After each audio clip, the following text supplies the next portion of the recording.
আসসালামু আলাইকুম এভরিওয়ান। গরুর গোশত তো আমরা সবাই রান্না করে থাকি, কিন্তু সঠিক নিয়মে না রান্না করার কারণে গরুর গোশতটা নরম হয় না, শক্তই থাকে। কিভাবে রান্না করলে গোশতটা ধরার সাথে সাথে খুলে যাবে আর অনেক জুসি হবে, তাই আজকে আমি আপনাদের সাথে শেয়ার করব।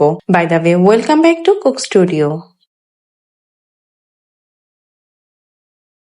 গরুর গোশতের কারি রান্না করার জন্য একটি কড়াইতে 1/4 কাপ পরিমাণ তেল দিয়ে দিচ্ছি। তাতে 6টি এলাচ, 2টি দারুচিনি, 3টি তেজপাতা, 7টি লবঙ্গ, 7টি কালো গোলমরিচ ও সাথে 1 কাপ পরিমাণ পেঁয়াজ কুচি দিয়ে দিচ্ছি।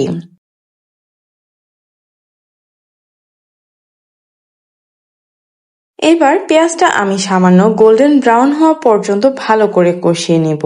পেঁয়াজটা গোল্ডেন ব্রাউন হয়ে গেলে তাতে 2 টেবিল চামচ রসুন বাটা, 2 টেবিল চামচ আদা বাটা দিয়ে দিচ্ছি। বাটা মশলাটা দিয়ে মশলার কাঁচা গন্ধ না যাওয়া পর্যন্ত মশলাটাকে ভালো করে কষিয়ে নিব।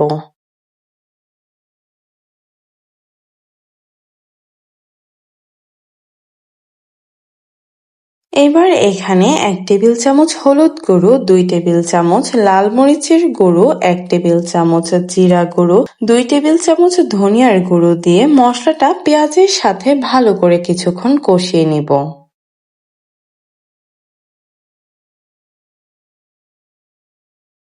মশলাটা যেন পুড়ে না যায়, তাই এখানে আমি সামান্য কিছুটা পানিও দিয়ে দিচ্ছি।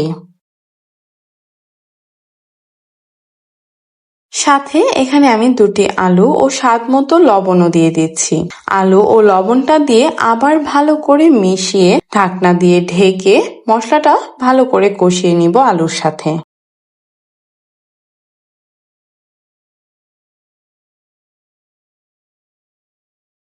এবার ঢাকনাটা উঠিয়ে দেখে নিচ্ছি মশলাটা কষে গিয়েছে কিনা। মশলার উপর থেকে তেল ভেসে এসেছে, তার মানে মশলা ভালো করে কষানো হয়ে গিয়েছে। এবার এখানে আমি গরুর গোশতটা দিয়ে দিচ্ছি। গোশতটা দিয়ে ভালো করে উল্টে পাল্টে গোশতটাকে মশলার সাথে ভালো করে মিশিয়ে নিব এবং এখানে কোনো রকম পানি ছাড়াই ঢেকে 8 থেকে 10 মিনিটের মতো গোশতটাকে আমরা কষিয়ে নিব।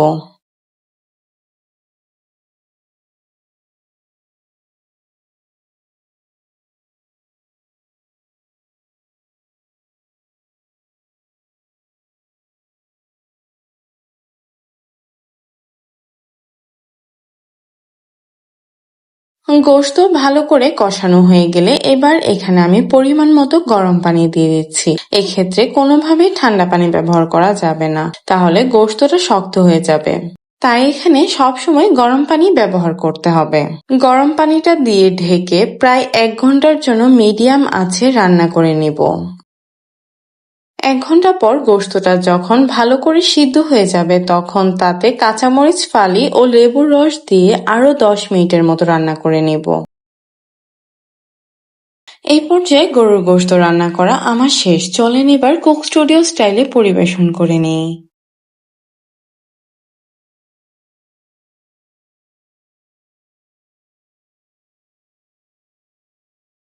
আশা করি আমার আজকের রেসিপিটি আপনাদের কাছে অনেক ভালো লেগেছে। যদি ভালো লেগে থাকে তাহলে অবশ্যই লাইক, শেয়ার এবং সাবস্ক্রাইব করতে ভুলবেন না। আর হ্যাঁ, আমাকে অবশ্যই কমেন্টে জানাবেন আপনারা আর কি কি রেসিপি দেখতে চান। ধন্যবাদ সবাইকে। আল্লাহ হাফেজ।